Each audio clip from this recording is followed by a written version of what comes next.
I am absolutely comfortable with the fact that men marrying men, women marrying women, and heterosexual men and women marrying women are entitled to the same exact rights, all the civil rights, all the civil liberties. And quite frankly, I don't see much of a distinction beyond that. Vice President Joe Biden spoke out about his support for gay marriage at Senator Tom Harkin's annual steak fry dinner in Iowa on Sunday.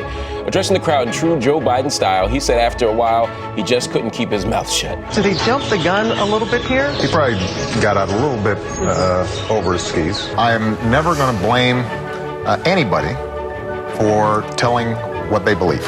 I don't care what your culture is. Inhumanity is inhumanity is inhumanity. Prejudice is prejudice is prejudice. It's simple. You know, it's overused, but Harvey Milk said, hope will never be silent.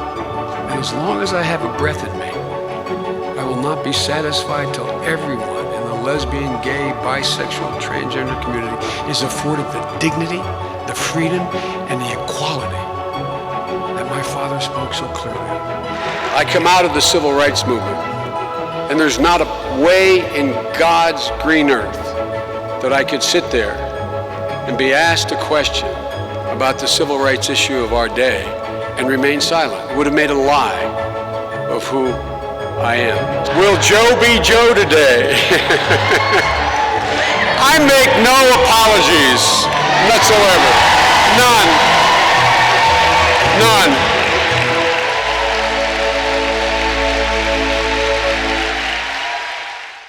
When OutGivers met in Chicago exactly 2 years ago, only 9 states and the District of Columbia had the freedom to marry.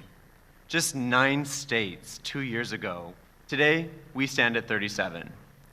And if our amazing panel this evening is any indication, we are well on our way to full relationship recognition in all 50 states by June.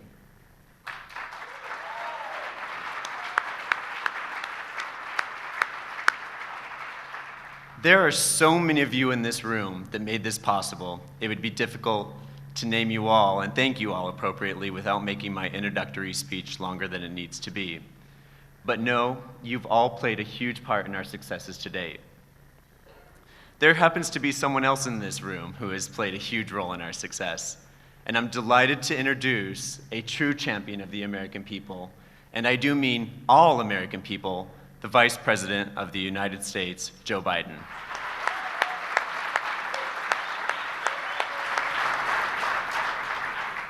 Vice President Biden, you changed the course of public dialogue in 2012. For the first time in our movement and country's history, we had an openly supportive vice president advocating for the Americans to have the freedom to marry the person they love. We shouldn't have been so surprised.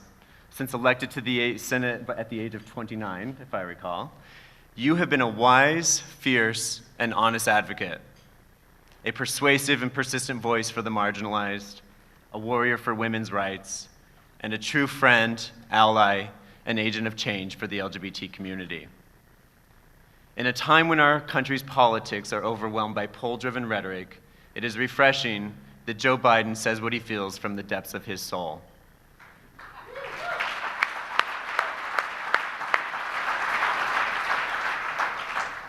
Our vice president likes to speak his mind, and I'm enormously thankful for that. When asked in 2012 what he thought of same-sex marriage, he didn't flinch. He didn't hesitate or reach for speaking points. He didn't duck or pivot. Joe Biden spoke his mind, and those words, your words, Mr. Vice President, changed the world. Your candid words, courageous, decent, and honest, are like lightning bolts of truth, full of the power to transform, illuminate, and electrify our discourse. There remains much work ahead to bring full and true equality to all LGBT Americans. Even as we celebrate victories in marriage, we are ever mindful that our community is still not equal. We can still be fired, denied housing, and subjected to horrific violence simply for who we are and who we love. To put it as bluntly as you might, Mr. Vice President, that's just wrong and must change.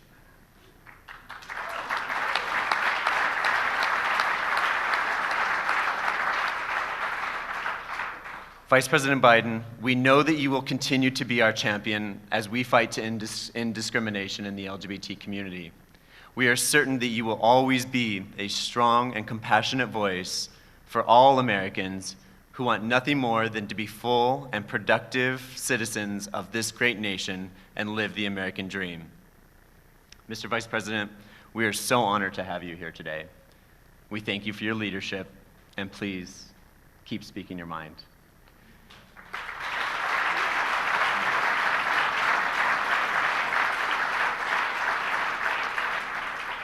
Everyone in this room feels we are a much better country because of it. Ladies and gentlemen, without further ado, my distinct pleasure to introduce the Vice President of the United States, the Honorable Joe Biden.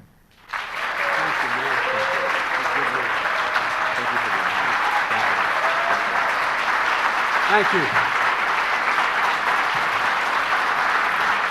Thank you very much. Thank you.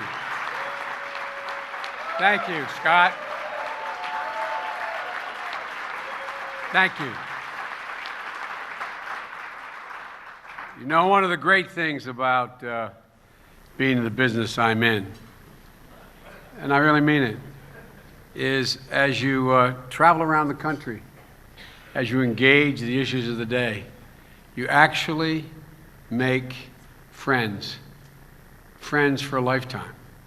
Friends you know that even though you don't see each other that much, you know if you picked up the phone and you called for help, they wouldn't ask, they'd be there. That's how I feel about Scott, and Tim, that's how I feel about you, and I don't even know you guys that well. No, I really mean it. I really mean it. You can tell. You can taste it. You can feel it. You can smell it. It's just, as my mother would say, it's that sixth sense. I came for a simple reason. I came to say thank you. And I really mean that. Not only for what you've done for the LGBT community, but what you've done for every straight man and woman in America. You so underestimate the consequence of the courage you've shown from the time you were kids. You freed decent, ordinary Americans, the vast majority of whom are not homophobic, the vast majority of whom are just unsure, ignorant, not knowing, not exposed. You allowed them to feel comfortable in their own skin and supporting basic human rights for all people. And I really mean it. It's because so many of you, men and women in this room of character and consequence, were willing to step forward early, risking your positions, risking, in some cases, your physical security. You stepped up and you spoke out. As I said in the video, and I've said time and time again, Harvey was right, and I got a chance to get to know Harvey a little bit. Hope will never be silent. But you're the ones. You're the ones that gave so many people hope because you weren't silent. Imagine what it would be if you stayed silent. I mean it sincerely. You so underestimate the power of what you've done. So many Americans, even 10 years ago, knew it was wrong to discriminate. But they didn't think it was socially acceptable to stand up and take issue. They weren't bad. They didn't know. But you made them comfortable. You made them realize it's their brothers, their sisters, the neighbor, their roommate in school that they didn't know at the time.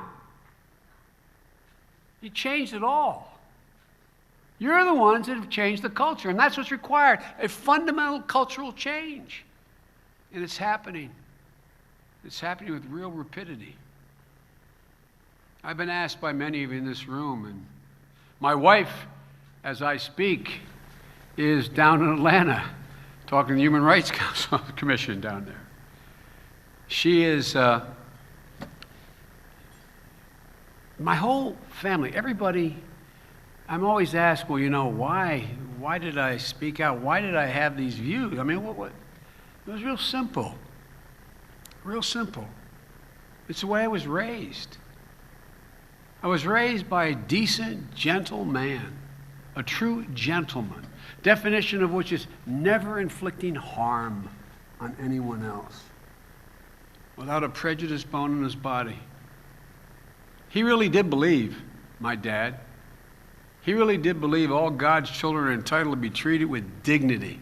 The word I heard him use more than anything else about everything was about dignity. Everyone's entitled to be treated with dignity and respect. I remember when I was a teenager, I told Scott this story before, and I think I did Tim, because I was asked why. I mean, what was it about? How I was raised. And I remember my dad, who ran an automobile agency. I worked in a suburban, not country club, but swimming club. And I was a lifeguard. And it was a great job, but I had an opportunity to work in the projects in the city of Wilmington. I was really got very early on engaged in the civil rights movement. So I was going down to the city hall in Wilmington, Delaware, to get an application to work in the city park system where there's 6 big swimming pools. And because it was hard to get a parking spot, my dad was driving me in, going to drop me off, go around the block till I got the application, fill it in, and then drive me back. We weren't very far from there, and then go to work. I'll never forget, there were 2 guys by Rodney Square, and we stopped at a red light, and 2 guys in a corner, and they turned and kissed and embraced one another and kissed, and each walked a different direction. And I looked at my dad quizzically, because I had not seen that before. And he just looked at me and said, Joe, they're in love. That was the totality of the explanation. Just self-evident, Joe. They're in love. Simple as that. So quite frankly, it's been extremely simple for me ever since. There's nothing complicated about this. Because I learned early on, there is never a cultural justification for denying someone their basic human rights or stripping away their dignity in any circumstance. Culture cannot be used as an excuse to denigrate, to persecute, to take advantage of another human being on any basis. Because whether it's about violence against women, it's about LGBT community, it's about cultural differences. These really are not a joke. They're our brothers, they're our sisters, they're our classmates, they're our neighbors, they're our friends. So thank you for everything you've done and continue to do. Mary, I was talking about we got to talk a little bit earlier. Mary Bonato is here tonight, who's argued so brilliantly and well before the Supreme Court on the subject of marriage equality this past week. I told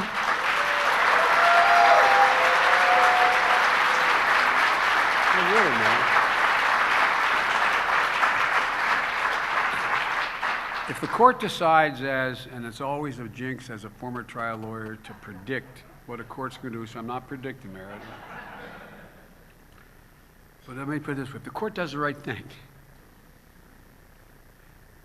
this is going to be as consequential, and Mary is going to be as remembered as Brown versus School Board and Thurgood Marshall. It's that fundamental. Like I said, I got started in the civil rights movement. The first case in separate but equal challenge that went to the Supreme Court was Gebhardt v. Belton. It was a Delaware case. There were 3 cases, Delaware, Kansas. And the first African American made a member of the Delaware Bar. I had the great honor of, as a young public defender, after leaving a white shoe law firm because my city was in flames after Dr. King was killed, Louis L. Redding, and I got to know him. He was one of the lawyers in that case. And he helped change my life, just knowing him. Mary, there's going to be young lawyers who are going to say the same thing about you. And it is it will be such a well-deserved place in history you'll have. And Robbie Kaplan, you took Edie. Where are you, Robbie? You took Edie Windsor's case for dignity and justice all the way to the Supreme Court, and you won. And John Stryker, whose Arcus Foundation extends hope and support to organizations fighting for social justice in every part of the world. I was recently in Africa, and you may remember I didn't get in trouble because the president supported me. I made it clear that the policies Uganda has, the policies that exist in Africa, it's just absolutely unacceptable if they want our help. And as my former As I'm proud to say, as my former intern, Evan Wolfson, the architect of the Freedom to Marry campaign, he was a kid when he worked for me. I don't know where you're sitting, old buddy, but thanks for the public education. I appreciate it. And because of you, all of you, I'm extraordinarily optimistic. When I spoke in that clip you just saw in Meet the Press back on May 6, 2012, as Scott said, there were 6 states with marriage equality. Now there are 37. 224 million Americans now live where same-sex marriage is legal. It didn't happen because of me. It happened because of you and your unrelenting determination to uphold the basic human rights of all Americans. This is a human rights issue. Because of all of you, we're changing things in the boardrooms, in the chambers of commerce, civic associations, schools, and government at every level. We're changing the conversation in this country. I mean, literally changing the conversation in this country.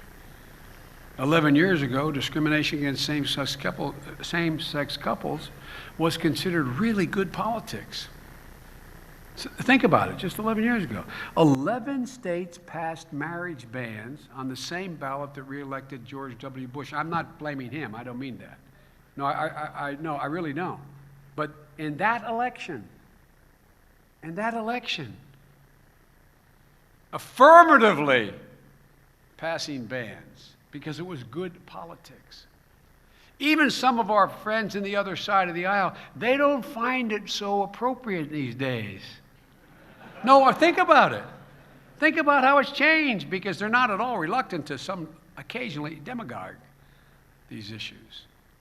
But think of the silence that's going on among some of the candidates running for president. That, I never thought I'd say silence is an improvement, but that's a great improvement from that team.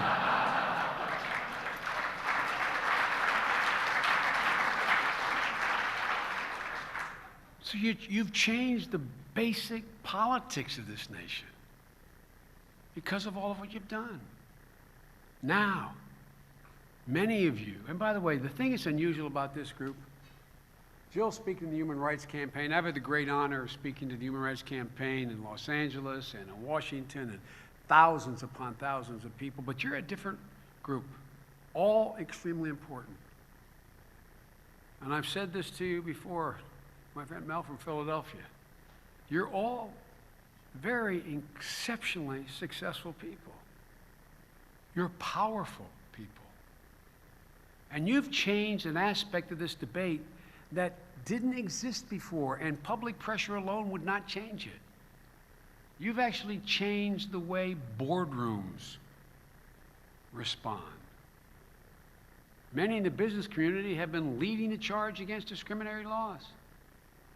You brought business off the sidelines, into the state houses, advocating for the rights of their employers and customers. You've made it good business. I mean, think about it. You've made it good business. you could not have done with all your leadership and power. The men and women in this room have done that 10 years ago. I know you tried in Philly. No, I'm not joking. But it's changed. You changed it. You have the power to influence and reach a different audience than the grassroots community, which is essential. You have the reach to impact on attitudes, the statements and practices of major businesses. Here in Texas, the way the business community came together to make a difference in Plano was amazing. Amazing. Really. But we've got to do more. I know you know it. This is preaching to the choir, as they say. You have to awaken the American people to the realities in their midst. They're not bad folks. They're decent, basically good people. Because they're with us. When I got banged around for, quote, as president, getting out over my skis, I'm a better skier than the rest of them. I can ski. I'm a good skier.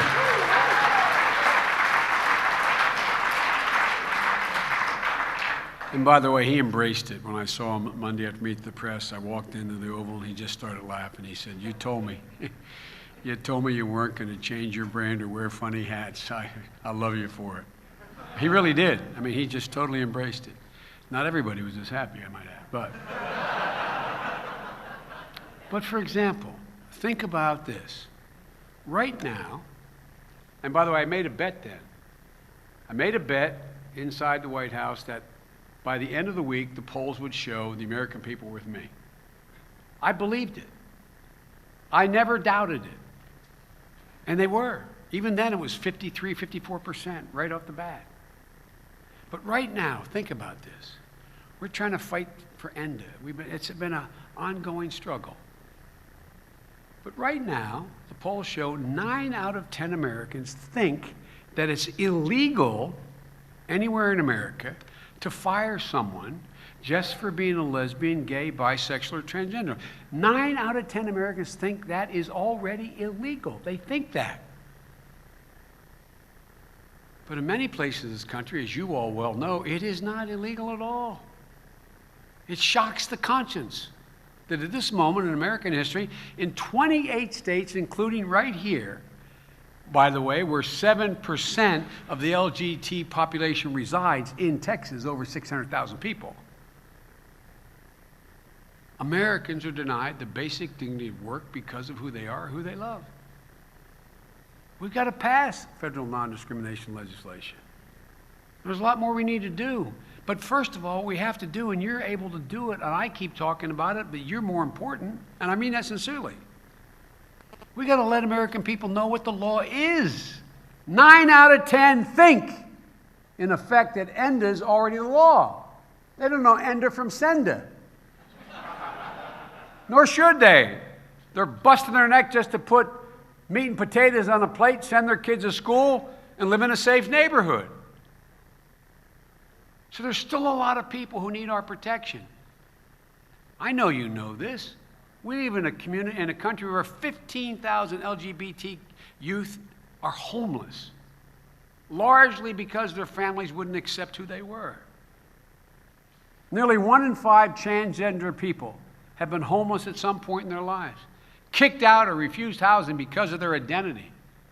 And in our schools, the LGBT students are twice as likely to be pushed or kicked or mocked, laughed at, seen as different. I know this new generation, the younger generation, my kids don't think anything of. Marriage, etc. They're with us. But these kids are still banged around by a minority in the schools. And by the way, when the president and I separately, we didn't talk to each other, both of you came out against the unconscionable practice of conversion therapy. You know how many emails I got within 24 hours? How many responses? 790,000. Folks, American people are with us. The momentum is with us. This is no time to let up. I know you're not. I meant what I said in the video, and I'll say it again. As long as there is a breath in me, I will not be satisfied till every lesbian, gay, bisexual, transgender community is afforded the dignity and the freedom and the equality my father spoke of so clearly. I'm going to keep on saying that until every one of them are really, it sounds corny, afforded life, liberty, and the pursuit of happiness. The most basic, fundamental need is to not be legally, practically, or politically rejected. Happiness, in that sense, is within the reach of every American, regardless of what state they live in, who they are, or who they love. I need you. My children and grandchildren need you. We need you. So keep it up. My grandpa, Ambrose Finnegan, used to have an expression. Every time I'd walk out of his house, he'd yell, "Joey, keep the faith." And my grandma would yell, "This is God's truth," up in Scranton. My grandma would yell, "No, Joey, spread it." Spread it, folks. Keep spreading it. Thank you for all you do for all of us. I love you. Thank you very, very, very, very much. God bless you, and may God protect our troops. Thanks, folks. See you in Philly.